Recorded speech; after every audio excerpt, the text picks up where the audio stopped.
हमने पिछली वीडियो में बात की कि यंत्र कितने प्रकार के होते हैं और कितने प्रकार के यंत्रों का प्रयोग जो है वो किया जाता है। हमारी एंशिएंट साइंसेस जो हैं वो कैसे उन्हें क्लासिफाई करते हैं। जिन मित्रों ने ये वीडियो पहली बार देखी है तो पहले तो चैनल को सब्सक्राइब कर दें और साथ में जुड़े रहें और उस वीडियो को जरूर देख लें, एंड स्क्रीन पे आपको मिल जाएगी।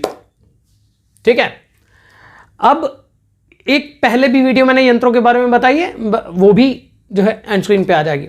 तो मित्रों, सबसे पहली बात, यंत्र 7 प्रकार के होते हैं, जिनको 6 ही क्लासिफाई कर सकते हैं। शरीर यंत्र और धारण यंत्र ये एक तरह के होते हैं, तो ये क्लासिफिकेशन ऐसे होती है। आगे चलते हैं, यंत्रों का प्रयोग किया क्यों जाता है। हमारे जो एंशिएंट साइंसेस, जो हमारे एंशिएंट सेजेस थे, उन्होंने यंत्रों की जो ये विधा है ये बनाई क्यों, व्हाट वाज द रीजन, है ना। वैदिक मैथ्स अपने आप में बहुत बड़ी चीज है। सभी नक्षत्रों के अपने अपने लॉर्ड हैं और सभी नक्षत्रों के अपने अपने, आपने देखा होगा कॉन्स्टलेशंस के अपने अपने साइन हैं। सप्तऋषियों का अलग है ना, और उसके साथ ही में जो है ये भरणी का अलग है, मघा का अलग है। ये एक शेप्स ही तो है ना, और वही शेप्स इंडिकेट करती हैं व्यक्ति के जन्म को, व्यक्ति के जो जातक का जीवन होगा, उसके मन की जो दशा होगी, जो उसके जीवन की दिशा होगी।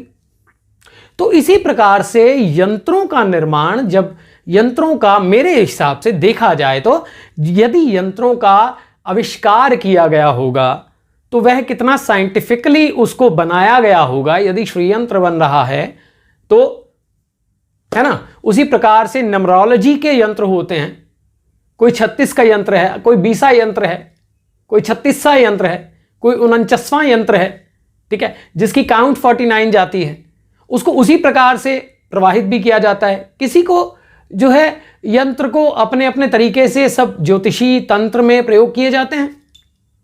नवग्रहों के अपने यंत्र हैं, है ना, उसी प्रकार से सभी देवी देवताओं के अपने यंत्र हैं। तो यंत्रों का महत्व क्या है, यंत्र क्यों जो है वो प्रयोग किए जाने चाहिए। अब हमने दर्शन यंत्र के बारे में बात की, हमने जो है वो धारण यंत्र के बारे में बात की। सब अलग अलग क्लासिफाई करते हैं ना। 3 मुख्य रूप हैं, 3 मुख्य कारण हैं जिसके कारण यंत्रों का प्रयोग होता है। यंत्रों का प्रयोग केवल 3 मुख्य कारणों से होता है जो मुख्य रूप से माने जाते हैं। पहला है मनोकामना पूर्ति।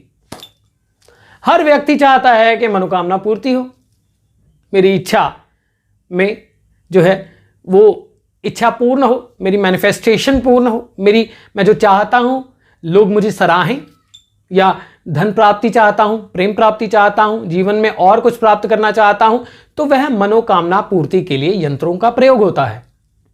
उसमें कौन कौन से यंत्र होते हैं, उसमें धारण यंत्र भी होते हैं, उसमें दर्शन यंत्र भी होते हैं, ठीक है। और बहुत सारे ऐसे लोग, मनोकामना पूर्ति में केवल मनोकामना पूर्ति नहीं है, बहुत सारे लोग हैं जिनको समस्या हो सकती है, कोई अवयवीय बाधा हो सकती है। तो यंत्रों का जो प्रयोग है वो एक कारण से तो ये होता है कि मनोकामना पूर्ति हो जाए, मुझे प्रोटेक्शन मिल जाए, मेरे जीवन में उच्चता संपन्नता आ जाए, ठीक है, प्रेम प्राप्ति हो जाए, मेरी इच्छा पूर्ण हो जाए। दर्शन यंत्र, पूजन यंत्र और जो धारण यंत्र हैं वह इसके लिए प्रयोग होते हैं। दूसरा मुख्य कारण जो माना जाता है 3 मुख्य कारणों में से यंत्रों को प्रयोग करने का, वह होता है किसी भी अनुष्ठान की संपन्नता के लिए। अब उसमें जो है मंडल यंत्र आ जाते हैं, ठीक है, उसी प्रकार से पूजन यंत्र भी आ जाते हैं। अब ये अनुष्ठान की संपन्नता के लिए यंत्रों का प्रयोग। अब मान लीजिए आप सूर्य साधना कर रहे हैं, मैंने पहले भी बताया सूर्य का यंत्र रखिए, चंद्र साधना कर रहे हैं चंद्र का यंत्र रखिए, उस पर मेडिटेट कीजिए। किसी देवी की साधना कर रहे हैं उसका यंत्र रखिए। किसी भी अनुष्ठान में बहुत सारे व्यवधान आते हैं। कोई भी हम अनुष्ठान करते हैं जीवन में, अनुष्ठान का अर्थ केवल मंत्रों का ही नहीं है। अनुष्ठान हर एक वो चीज है जो आप अपने जीवन में पूर्ण करना चाहते हो। साधना हर एक वो चीज है जो आप प्राप्त करना चाहते हो। उसको साधन बनाते हो। यंत्रास की जो इलेक्ट्रोमैग्नेटिक फील्ड क्रिएशन होती है, एनर्जी क्रिएशन होती है, वह आपको प्रोटेक्ट करती है वायवीय बाधाओं, बंधनों और सब प्रकार के जो भी ग्रहजनित बाधाएं हैं उनके कारण। अच्छा, यह साधना की अनुष्ठान की संपन्नता के लिए इसे ऐसे प्रयोग किया जाता है कि जब हम अनुष्ठान करते हैं, किसी का भी अनुष्ठान करते हैं, तो हम उसकी पिक्चर लगाते हैं। उससे भी एंशिएंट तरीका है यंत्र रखना। देवी देवता ग्रहों का शरीर माना जाता है। ब्रह्मा मुरारी त्रिपुरांतकारी भानु शशिम बुद्धश्च गुरुश्च शुक्र शनि राहु केतवा सर्वे ग्रह शांतिकरा भवंतु। तो ये मंत्र का अर्थ ये नवग्रह को याद करता है। इसी प्रकार से नवग्रह यंत्र भी बनते हैं जब आप नवग्रह पूजन करते हैं। तो इसी प्रकार से जब आप महामृत्युंजय अनुष्ठान करते हैं तो आपको महामृत्युंजय भगवान का वह शिव यंत्र भी बनाना पड़ता है। उसी प्रकार से आप बगलामुखी करते हैं, तारा करते हैं, दुर्गा सप्तशती करते हैं। तो उसी प्रकार से आप दुर्गा सप्तशती की भी बुक जब खोलते हैं तो आपको एक यंत्र दिखता है। और पहले तो जो साधना स्थलियां होती थी वह भी यंत्र की शेप में ही बनती थी।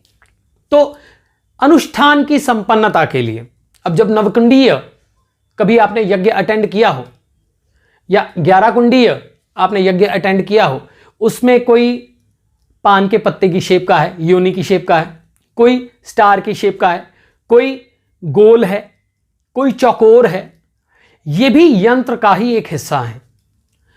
आप जिस प्रकार के अनुष्ठान में हैं उसी प्रकार का यंत्र यूज होता है। भोजपत्र पे भी होता है, अंकित भी होता है। उसी तीसरा जो है उसका जो तीसरा भाग है कि भाई क्यों, कारण क्या है, तीसरा जो यंत्र का प्रयोग करने का मेन रीजन है वह क्या है। तीसरा मुख्य कारण है दैनिक पूजा को संपन्न करने के लिए। अब यहां पे पूजन यंत्र आ गए। मंदिरों में जो प्रयोग होते हैं छत्र यंत्र भी होते हैं, है ना।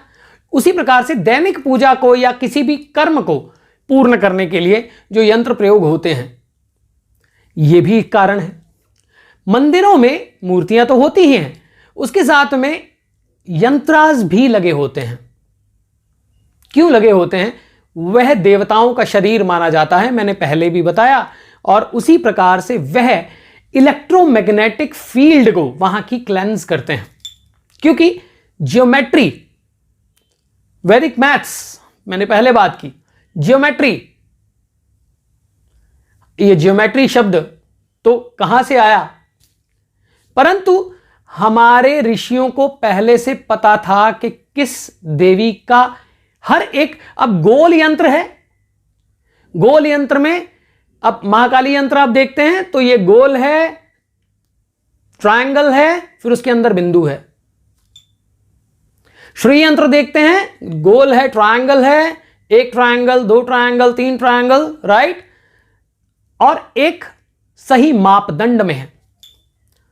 तो ये जब आप वहां पे रखते भी हैं तो इनकी शेप भी एनर्जी रेडिएट करती है। तीसरा कारण यंत्रों का ये है। यंत्रों के बारे में और भी बात करेंगे, जुड़े रहिए आनंदों के साथ, इस सफर में जुड़े रहिए, क्योंकि मेरी कोशिश ये है कि मैं आप तक वो चीजें पहुंचा पाऊं जो शायद YouTube पे भी अच्छे से नहीं मिल रही। और इसमें बड़प्पन नहीं है, ये ऐसा नहीं है कि मेरी आदेश है और मैं चाहता हूं कि आप सब तक वह ज्ञान पहुंच सके। मैं भी आप ही की तरह साधक हूं, मैं भी आप ही की तरह ढूंढ रहा हूं, मैं भी आप ही की तरह जान रहा हूं, समझ रहा हूं। तो जो जो समझ आ रहा है आप तक पहुंचा रहा हूं। जुड़े रहिए।